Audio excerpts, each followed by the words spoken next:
Finally, I reached the last review in my Halloween review series.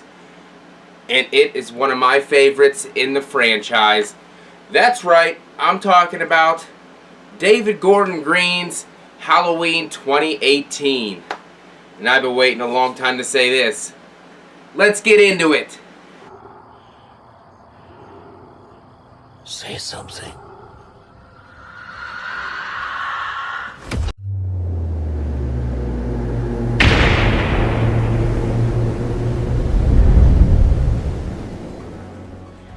What's going on? Welcome back to another review from FACCI'S Horror Movies and More. And I've been looking forward to this review for a very long time. I am reviewing Halloween 2018, directed by David Gordon Green, starring Jamie Lee Curtis, Will Patton, Judy Greer, Andy Matichak, and starring for the first time as Michael Myers, James Jude Courtney.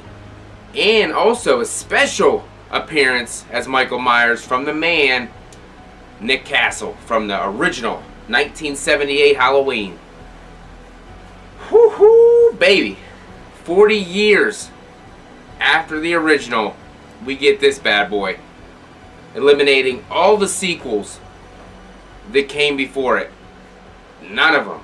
Yes, I know they threw in Easter eggs left and right to appease the fans and make everybody happy. I know a lot of people didn't like it. I honestly didn't give a shit. I love this movie, no matter what anyone says. Everybody has their favorite, and this one right here is up there for me. I mean, David Gordon Green did an amazing job. We got on the soundtrack, we got John Carpenter back with Cody Carpenter, probably making the best soundtrack in the whole franchise. The only one that I listen to all the time is this one right here. It is so good. There's nothing else to say about it. It is amazing.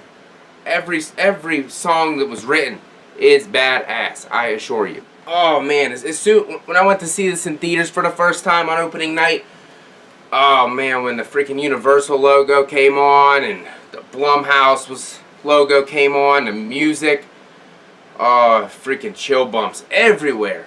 Opening scene, I dug it. They're at the sanitarium. You see Michael on that checkerboard looking thing, symbolizing that he is the man. He runs that sanitarium. All those patients look up to him.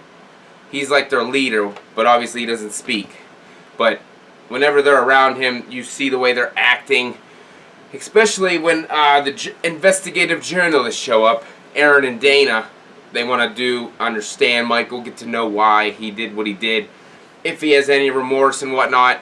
When they show up and pull that mask out of the bag, holy shit. All them patients start freaking out. Figaro, Figaro! Freaking, Then Aaron's just yelling, say something, say something! And the freaking credits drop. Oh. Instead, the inflating pumpkin done through reverse photography, and it goes from freaking rotten to oh my gosh, the same tones as the original from '78, the same color, the same letters. They knew what they were doing when they made this movie. They wanted to make this movie for the fans, and personally for me, they did a damn good job. So, as the movie progresses, obviously, past the sanitarium, during that scene we also meet Dr. Sartain. He's kind of the new Dr. Loomis in this. He studied under Loomis in the past, and he wanted to take on the case as Michael, so now he is Michael Myers' new doctor. That's one of the characters in this movie. Wasn't really a huge fan of him, like most people weren't a fan of him. He's just no Dr. Loomis, and I don't think they were trying to make him Dr. Loomis. It's just that that's who we grew up loving, so we were hoping that he would turn into that, and it never did. Laurie in this movie, reprising her role, Jamie Lee Curtis, is awesome. She came back to do Laurie again. She's now an isolated, Sarah Connor kind of character, living in the wilderness, barricaded in her, fortress of a house with her her fences and her barbed wire, all of her guns. It's amazing. Movie, instead of Jamie Lee Curtis having a son, she now has a daughter named Karen and her husband Ray. They're raising Laurie's granddaughter Allison. Allison's character is similar to Jamie Lee Curtis. She's the good girl. She's the great at school. The quiet, kind of backwards type of girl. Very similar in this movie, to be honest. Her daughter Karen, most people are not a fan of Judy Greer's performance. Most people say there's no heart put in it from her. I mean, I just think she's playing the role that was written up for her. She doesn't like Halloween. She just gets that, due to her past, gets that part out of her life and doesn't want to be involved in that type of thing. So, I mean, I completely understand with the history of her family why she doesn't celebrate Halloween. She got taken away from Laurie when she was really young. They didn't think that the upbringing was appropriate, obviously. You know, dealing with all the guns and the fighting and the combat and whatnot. It just wasn't a good environment, so they took her away. One of the scenes that I did like a lot was the three high school kids walking down the road. It was Allison, Dave, and Vicky walking down, kind of like how in the original when it was Laurie, Annie, and Linda walking down the street. It was a good homage to the first one. I did enjoy that, explaining that a lot of people thought that Michael Myers was her brother, and no, that was a story some people made up. They just wanted to get that right out of the way, that storyline is not there. And it really should not have been there from the beginning, because that was not the original intent of the character in the original Halloween. Once we're at school, we get to meet Cameron Elam, which is Lonnie Elam's son. At the school, we also meet Oscar, who is Cameron's best friend, and he has the hots for Allison. So, if we could take that, we could probably get rid of that character, and it would make no difference in the plot of this movie whatsoever. Another scene that I really enjoyed was the whole Michael being transferred scene, because besides the fact he always gets transferred on Halloween, which makes no sense at all, Laurie's outside, obviously. She has a gun. She's ready to kill him right there. She's drinking. She just is losing it, screaming. She knows the evil's gone from that sanitarium, and he's probably going to escape, because that's just the way these things go. Conveniently, the bus crashes. Dr. Sartain was there with him as well. The bus crashes. We never really know how the bus crashed, if Dr. Sartain did something to assist Michael in the bus crashing, if Laurie somehow drove and hit the bus and made the bus crash herself. We don't know. They don't elaborate on that at all. The two characters, the dad and the old dad and the weird dancing kid, I don't really know what the point of them in this movie was. I guess just to be killed, really, and to give maybe Michael some kind of transportation back to town. I didn't really like their characters at all. The dad seemed like he was extremely too old to be the dad of this younger boy who only wanted to do dance class and stuff. It didn't seem like it was really necessary to be in there at all. Hawkins, he was the responding officer to Michael Myers in 1978. He's the one who apprehended him back then, and he is the deputy in Haddonfield now currently, and he's kind of taking leadership of this case because he knows what Michael Myers is and does. The sheriff of this town is pretty much useless. He doesn't do anything to stop Michael Myers from going on the rampage that he's about to go on. He just says, Michael Myers and a bunch of nutbags running loose on Haddonfield. What are we gonna do? Cancel Halloween? It's a funny line, but it's not really necessary. And the Deputy Hawkins should have been the sheriff in this movie. An intense scene for sure is the bathroom scene. And I know a lot of people say this has been done before. H2O, Rob Zombie's Halloween, and now again with the bathroom scene. But this bathroom scene is pretty damn intense. When Michael drops them teeth over the door, starts banging on it and shit and trying to get to Dana. And then Aaron comes in, tries to defend himself, but Michael wasn't having that shit. And repeatedly slams his ass off the bathroom wall and doors. And then he chokes Dana until her feet go limp. And then he finally gets the mask that he's been missing for 40 years. And he puts it on, and that slams that hood, and you see his face for the first time. Takes you right back to 1978.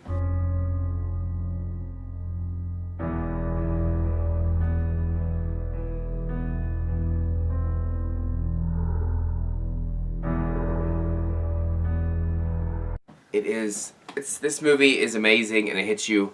For me, as a Halloween fan, it hits me right in the feels. Once Michael gets back into Haddonfield and bumps into those two kids trick-or-treating, it's just like one continuous shot following Michael, what he's doing.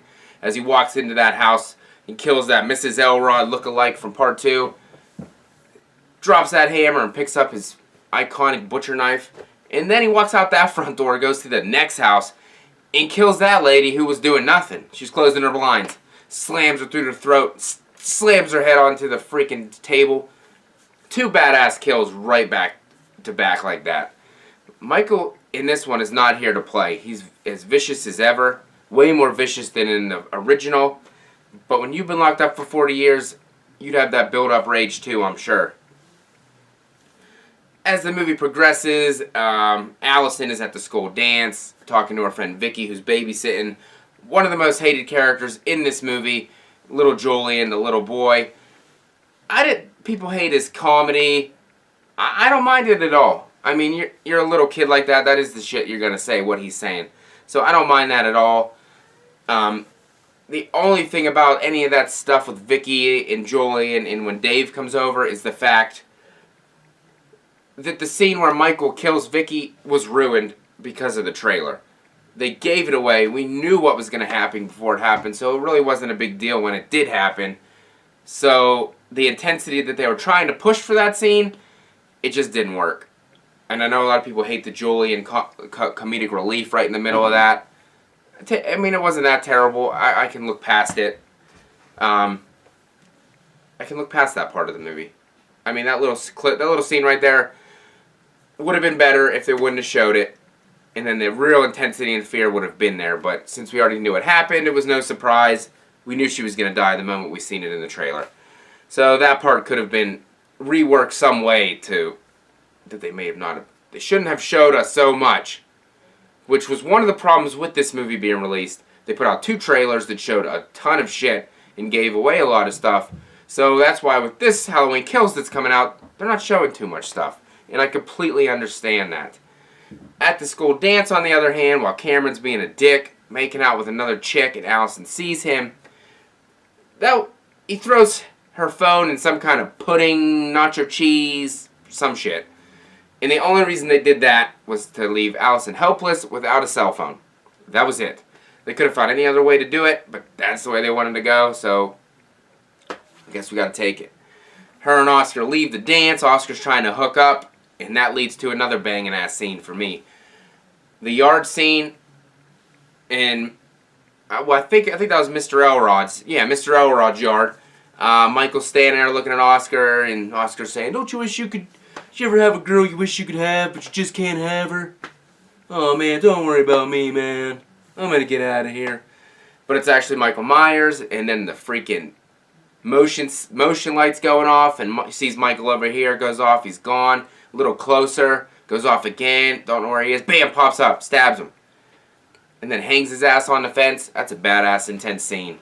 The way Michael spins that knife around, that whole yard scene right there, the shortcut scene, is awesome. And then Allison thinks he's fucking around. She comes back to check on him, and then we hear one of the best songs on the soundtrack, the Shape Hunts Allison theme. Whew! That is one hell of a good song. I mean, it should have definitely lasted a little longer. It lasted for like literally like a second. She saw Michael and then ran away screaming, and that was it. I should have drug that out a little bit. But that's good ass. I love that. That's probably, like I said, one of the best tracks on this album. As it goes on, Deputy Hawkins and Dr. Sartain, they find Allison, pick her up, and driving around looking for Michael, and then that's when we get the stupid Sartain twist. Spoiler alert, Dr. Sartain's bad if you didn't already know. Stabs Deputy Hawkins in the neck. We don't know if he killed him or not. And then he ran him over with the Jeep, so you're thinking he's dead, but we're not 100% sure. He does the stupidest thing. The one thing that he shouldn't do. He puts on the Myers mask, which is ridiculous. And somehow he's strong enough to drag Michael's lifeless body and put him in the back seat, which wouldn't happen. Dr. Sartain's goal is to get Laurie and Michael together to see what's going to happen when they face off again. And that's the only reason Michael even goes after Laurie. He wasn't going after her in this movie. He just happened to be placed right there. So, Michael obviously wakes up because he's not dead. He gets pissed off. Stomps the shit out of Sartain's face on the ground. Because Sartain wants him to speak. Boom! Does a little creepy head tilt. Allison gets away.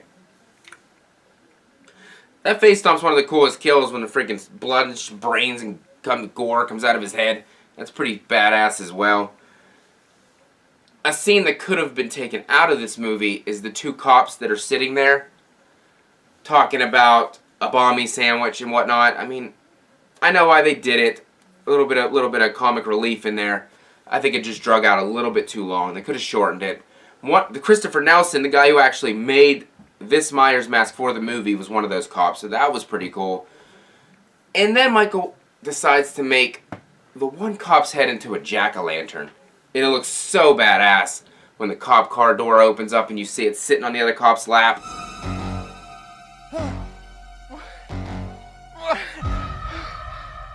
And that's when my man got peanut butter on my penis. Ray gets killed by the jingle bell carrying Myers, chokes him out, and kills him right there.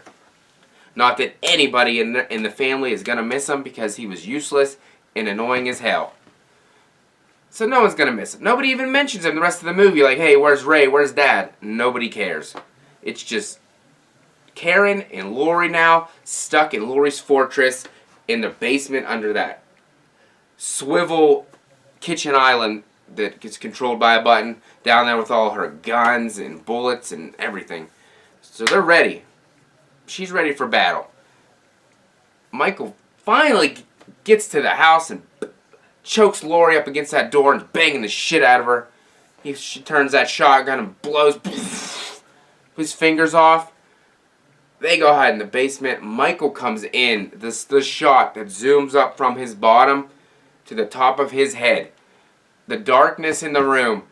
The music notes that they play. And you see the blood dripping out of his missing fingers. He's so menacing and scary. You know he's here to kill both of them. A thing that I didn't like was when Michael's walking up above, Laurie shoots the shotgun through the floor, which made no sense because there's no purpose for her to do that. I don't know why she did it. It made no sense. Because obviously then he knows where they are. And as he's lurking around in the second floor like Michael usually does, hiding in the shadows, Laurie got to go look for him to try to kill him once and for all. And then they get in a battle. And the mannequin room scene, pretty creepy shit. Because you know Michael's in there, but you don't know where. You're looking around yourself. And every time I rewatch it, I try to see if I can see him, and I can't. He's hiding perfectly behind that one mannequin. And then they have a little scuffle. Throws her over the balcony. Similar to part one when he fell over the balcony. Looks down, she's there, turns around, looks back down, missing. And you're thinking to yourself, how does it feel, Michael? How does it feel? Grandmother! It's just, there's so much in this movie to love that I don't understand why it gets the hate that it gets. I guess because the stuff it does wrong, people just hate so much that the good just doesn't matter to them. So, the only redeeming quality of her daughter Karen out of her annoying performance in this movie was the ending. When she's holding her rifle she trained with as a kid, looking up the top of those steps at Michael saying, I can't do it! Then Michael turns around, she says, gotcha! Shoots him right in the lower face. And then a corny line that even I agree doesn't fit. Zoom in on Laurie's face coming out of the darkness. Happy Halloween, Michael. Didn't need to be in there. or do it a different way. That way was just too corny. They get into a scuffle again, hitting him with frying pans and stabbing him, knocks him down to the basement. As Allison is here now as well, they try to he's pulling him back down to the basement. Allison's slashing at his hands. You hear Michael, ugh, making some grunting noises, which is fine because he is human. He does feel this pain. Once he falls back down into the basement steps, she pulls over this lever. Metal spikes come out and close him down there like he just got locked into a tomb. Because that room wasn't built to be a cage. It was built to be a trap for Michael when he came. She flips the switch and turns on the propane or the natural gas or whatever. Gets a flare. Tosses it right down through the grate. Honestly, when I saw that in theaters, I was kind of pissed off and upset because I thought they were really going to kill Michael. I thought he was going to die for real this time. As all the women escape, flag down somebody on the road, and get the hell out of there. And as the credits go, before the credits go, they go back to the basement. Originally, Michael was standing there in the flames. When they go back and show the flames, he's nowhere to be found. So you kind of get the feeling that he did escape again somehow. Or took shelter down there in like a bathtub or something to shy away from the flames. And then right before the credits roll, they zoom into the Allison holding the knife in her hand. And that could be taken different ways as well. Is she going to be the new killer? Is she now the heroine? Is she going to pass the torch to her in the next movies if they make them? I'm sure we'll get to get that explanation in Halloween Kills and Ends. But after this movie was over, you thought this was it. There was going to be no more. And it was...